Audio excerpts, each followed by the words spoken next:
Good morning, students. Today we are going to discuss about our next chapter, chapter number 3. What is the name of chapter number 3? Chapter number 3 is metals and non-metals. अब देखो ये metals क्या होती हैं, non metals क्या होती हैं, इन सब के बारे में अपन अच्छे से डिटेल में स्टडी करेंगे। देखो अब देखो सबसे फर्स्ट क्या है अपना मेटल्स एंड नॉन मेटल। अब मेटल्स में अपने को सबसे पहले ये जानना जरूरी है कि व्हाट इज मेटल्स, मेटल्स क्या होती हैं। मेटल्स की अपन सिंपल डेफिनेशन पढ़ लेते हैं। Those element which form positive ion by losing electron are called metals. कोई भी मेटल्स जो हैं वो क्या करती है कि इलेक्ट्रॉन को लूज करके पॉजिटिव आयन बना लेती है। दैट मीन्स वो क्या है, मेटल से। कोई भी एलिमेंट्स इलेक्ट्रॉन को डोनेट करके, इलेक्ट्रॉन को लूज करके पॉजिटिव आयन फॉर्म कर लेता है। दैट मीन्स वो क्या है, मेटल्स। फॉर एग्जांपल अपनों ने क्या लिया है, कॉपर, फिर क्या लिया है, आयरन, फिर क्या लिया है, एल्यूमिनियम, और अपनों ने क्या लिया है, सोडियम लिया है। तो ये सारे क्या है, अपने मेटल से। अच्छा, मेटल्स को अपन एक और क्या बोल सकते हैं। फॉर एग्जांपल अपन मेटल्स को, जैसे ये क्या है, मेटल्स हैं। मेटल्स को अपन एक और बोल सकते हैं इलेक्ट्रोपॉजिटिव। क्या बोलते हैं, इलेक्ट्रोपॉजिटिव आयंस। क्या बोल सकते हैं अपन एक और मेटल को, इलेक्ट्रोपॉजिटिव आयन बोल सकते हैं अपन। क्यों बोल सकते हैं इलेक्ट्रोपॉजिटिव आयन, क्योंकि ये इलेक्ट्रॉन को डोनेट करके पॉजिटिव आयन ले लेती है। इलेक्ट्रॉन को डोनेट करके पॉजिटिव आयन ले लेती है, इस वजह से इसको क्या बोला जाता है, इलेक्ट्रोपॉजिटिव आयंस बोला जाता है। ठीक, अब देखो क्यों बोला जाता है, क्योंकि ये which can lose electron, which can lose electrons. ठीक है, जो क्या कर लेती है, इलेक्ट्रॉन को लूज कर देती है, विच कैन लूज इलेक्ट्रॉन। अब देखो इलेक्ट्रॉन कैसे लूज करती है, एक एग्जांपल लेते हैं अपन अच्छा सा। एक मेटल ली अपनों ने, सोडियम। क्या ली, क्या एग्जांपल ले रहे हैं अपन, सोडियम का एक एग्जांपल ले रहे हैं। अब देखो सोडियम का एग्जांपल ले रहे हैं, तो इसमें एटॉमिक नंबर कितना होता है, इसमें 11 इसका एटॉमिक नंबर होता है। दैट मीन्स इसमें नंबर ऑफ प्रोटॉन कितने होते हैं, 11, और नंबर ऑफ इलेक्ट्रॉन कितने होते हैं, 11। ठीक है ना। अब देखो कौन कहां पर प्रेजेंट होता है, ये भी अपन देख लेते हैं एटम का स्ट्रक्चर बनाकर। फॉर एग्जांपल ये क्या है, एटम का स्ट्रक्चर है। ठीक, अब देखो ये एटम का स्ट्रक्चर है, और इस एटम में ये उस एटम का न्यूक्लियस है, और इस न्यूक्लियस में क्या प्रेजेंट रहता है, प्रोटॉन पॉजिटिव चार्ज में, और एक और क्या प्रेजेंट रहता है, न्यूट्रॉन जो न्यूट्रल रहता है, कोई भी चार्ज उस पर प्रेजेंट नहीं रहता है। और जो आपके इलेक्ट्रॉन प्रेजेंट रहते हैं, वो इलेक्ट्रॉन कहाँ पर प्रेजेंट रहते हैं, इन शेल में।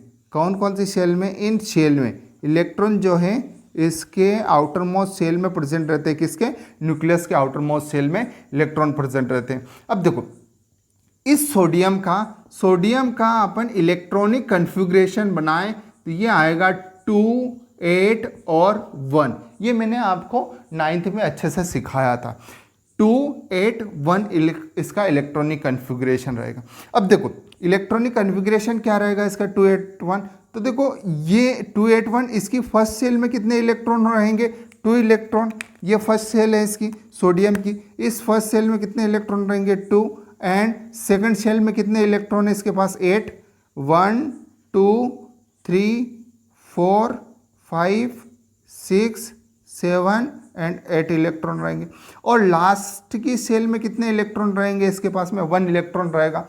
अब देखो ऑक्टल रूल ये बोलता है कि किसी भी एलिमेंट को सबसे ज़्यादा एलिमेंट स्टेबल वो एलिमेंट रहेगा जिसकी लास्ट सेल, मतलब वैलेंस शेल में कितने इलेक्ट्रॉन हो, वैलेंस शेल में कितने इलेक्ट्रॉन हो, 8 इलेक्ट्रॉन हो। वैलेंस शेल में जिसके पास कितने इलेक्ट्रॉन हो, 8 इलेक्ट्रॉन हो, वो क्या रहेगा, सबसे ज़्यादा स्टेबल रहेगा। क्या ये सोडियम सबसे ज़्यादा स्टेबल है, सबसे ज़्यादा स्टेबल नहीं है। क्यों नहीं है? क्योंकि अभी इसके लास्ट सेल में कितने इलेक्ट्रॉन है? 1। अगर यही इसके लास्ट सेल में कितने इलेक्ट्रॉन हो जाए? 8 इलेक्ट्रॉन हो जाए तो ये सबसे ज़्यादा स्टेबल हो जाएगा। तो देखो, सोडियम चाहता है कि मैं ऐसा करूं कि ये 1 इलेक्ट्रॉन को डोनेट करके मैं जो है 8 इलेक्ट्रॉन मेरे लास्ट सेल में कंप्लीट हो जाए और मैं सबसे ज़्यादा स्टेबल हो जाऊं। इस वजह से ये क्या करेगा कि ये इस इलेक्ट्रॉन को डोनेट कर देगा। जैसे ही इसने इस इलेक्ट्रॉन को डोनेट किया तो अब देखो अपने सोडियम के पास में जो इलेक्ट्रॉनिक कन्फिग्रेशन रहेगा वो क्या रहेगा? 2-8। क्या रहेगा? 2-8। बट इसने क्या किया है कि 1 इलेक्ट्रॉन को डोनेट कर दिया है, इस वजह से इस पर चार्ज कौन सा आ जाएगा? पॉजिटिव चार्ज आ जाएगा। कौन सा चार्ज आ जाएगा इसके पास में? पॉजिटिव चार्ज आ जाएगा। ठीक है ना? तो देखो अब ये पॉजिटिव चार्ज जो है इसके पास में क्या है? Positive charge. तो मेटल किसे बोलते हैं अपन? जो क्या करती है? इजीली इलेक्ट्रॉन को डोनेट करके पॉजिटिव चार्ज ले लेती है। पॉजिटिव चार्ज ले लेती है, उसे क्या बोलते हैं अपन? क्या बोलते हैं अपन उसे? मेटल्स बोलते हैं। क्या बोलते हैं अपन उसे? मेटल्स बोलते हैं। आई बात समझ में? तो मेटल किसे बोलते हैं अपन? कोई भी मेटल है वो क्या करती है कि जल्दी से इलेक्ट्रॉन को डोनेट करके पॉजिटिव आयन ले लेती है, उसे क्या बोलेंगे अपन? मेटल्स बोलेंगे। क्लियर है स्टूडेंट? इतना सबको समझ में आया?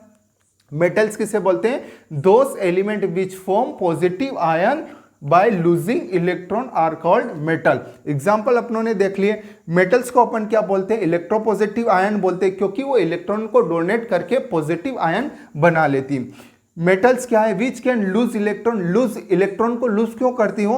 क्योंकि वो क्या करना चाहती है? उसके लास्ट में कितने इलेक्ट्रॉन करना चाहती है? 8 इलेक्ट्रॉन करके स्टेबल होना चाहती है। इस वजह से वो क्या करती है? इलेक्ट्रॉनों का डोनेट कर देती है या फिर लूज कर देती है इलेक्ट्रॉन। अब देखो ये जितने भी मेटल्स और नॉन मेटल्स है वो कितने टाइप की होती है वो देख लेते हैं अपन।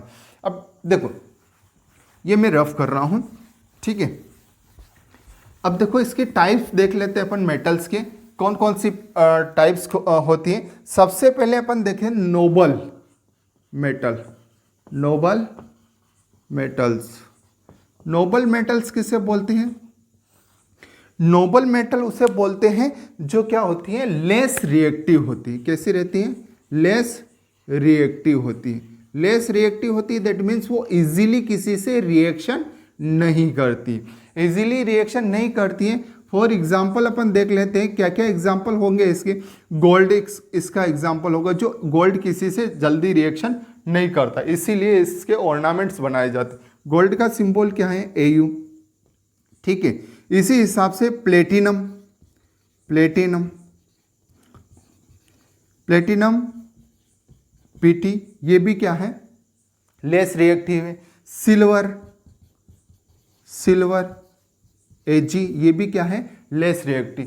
तो नोबल मेटल्स जो क्या है? जल्दी से रिएक्टिव या किसी से जल्दी से रिएक्शन नहीं करती, ऐसी मेटल्स को अपन कौन सी मेटल्स बोलते हैं? नोबल मेटल्स बोलते हैं। एक और टाइप रहता है इसका प्रेशियस मेटल्स।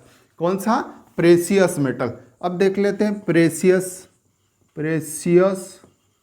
मेटल्स। अब ये प्रेशियस मेटल्स क्या होती है? ये भी क्या होती है? लेस रिएक्टिव होती हैं, बट इसके कुछ और प्रॉपर्टीज भी होती हैं जो अपन इसकी स्टडी कर लेते हैं। और क्या प्रॉपर्टी होती है इसकी? एक तो रहता है इसकी इकोनॉमिकल वैल्यू बहुत ज़्यादा रहती है। इकोनॉमिकल वैल्यू बहुत ज़्यादा रहती है, मतलब बहुत ज़्यादा महंगी होती है ये मेटल्स। ठीक है। नेक्स्ट इसकी जो है प्रॉपर्टी होती है वो ये होती है कि हाई लस्टर होती है। हाई लस्टर्स होती है, मतलब बहुत ज़्यादा चमकदार होती है। ठीक है। और नेक्स्ट इसकी जो हाई इलेक्ट्रिकल कंडक्टेंस होती है, मतलब कंडक्शन होती है इसकी, मतलब बहुत ज़्यादा ये इलेक्ट्रिक कंडक्शन होती है, मतलब बहुत ज़्यादा इलेक्ट्रिसिटी को अपने अंदर से होकर फॉलो होने देती है। ये सारी प्रॉपर्टीज़ किसकी हो गई? मेटल्स की हो गई। क्लियर है। अब अपन नेक्स्ट जो प्रॉपर्टी पढ़ेंगे वो किसकी पढ़ेंगे? नॉन मेटल्स की प्रॉपर्टी पढ़ेंगे। ओके स्टूडेंट, नेक्स्ट अपन स्टडी करेंगे नॉन मेटल्स की। What is non metal? सबसे पहले अपन डेफिनेशन देख लेते हैं। Those element which form negative ions by gaining electron are called non metals. ऐसे एलिमेंट्स जो इलेक्ट्रॉन को गेन करते हैं और नेगेटिव आयन फॉर्म कर लेते हैं, ऐसे मेटल्स को अपन बोलते हैं नॉन मेटल्स, है ना। ठीक है, एग्जाम्पल क्या है इसका? फ्लोरीन देख लेते हैं अपन। देखो इस फ्लोरीन एंटी को देखते हैं। फ्लोरीन एंटी को देखते हैं तो इसका जो एटॉमिक नंबर होता है वो कितना होता है? 17। अब इसका इलेक्ट्रॉनिक कन्फिग्रेशन देखें फ्लोरीन एंटी का, तो ये होगा आपका 2, 8 एंड 7। क्या इसका इलेक्ट्रॉनिक कन्फिग्रेशन होगा? 2, 8 एंड 7। अब देखो ये क्या चाहेगा कि किसी भी तरह से स्टेबल होना चाहेगा। स्टेबल होने के लिए मतलब इसको कितने इलेक्ट्रॉनों की रिक्वायर्ड रहेगी? 1 इलेक्ट्रॉन की रिक्वायर्ड रहेगी, है ना। किसी ने बोला इसको तू 7 इलेक्ट्रॉन डोनेट कर दे। ये बोला कहाँ, क्यों करूं मैं 7 इलेक्ट्रॉन? क्योंकि मेरे पास तो मैं तो 1 इलेक्ट्रॉन गेन करके स्टेबल हो जाऊंगा। 7 इलेक्ट्रॉन 7 इलेक्ट्रॉन क्यों डोनेट करूं मैं? तो ये क्या करेगा? 1 इलेक्ट्रॉन गेन कर लेगा। 1 इलेक्ट्रॉन कैसे करेगा, कब करेगा, क्यों करेगा और किससे करेगा, इसके लिए अपन आगे स्टडी करेंगे। बस आप अभी इतना समझो कि ये क्या करेगा? 1 इलेक्ट्रॉन गेन करेगा। अब ये 1 इलेक्ट्रॉन गेन करेगा तो इसका इलेक्ट्रॉनिक कन्फिग्रेशन हो जाएगा 2, 8 एंड 8।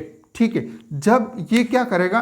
2, 8, 8। अब देखो, अब ये जो है 1 इलेक्ट्रॉन गेन करने पर इस फ्लोरीन एंटी पर जो चार्ज आएगा वो F- आ जाएगा, मतलब नेगेटिव चार्ज इसके ऊपर आ जाएगा।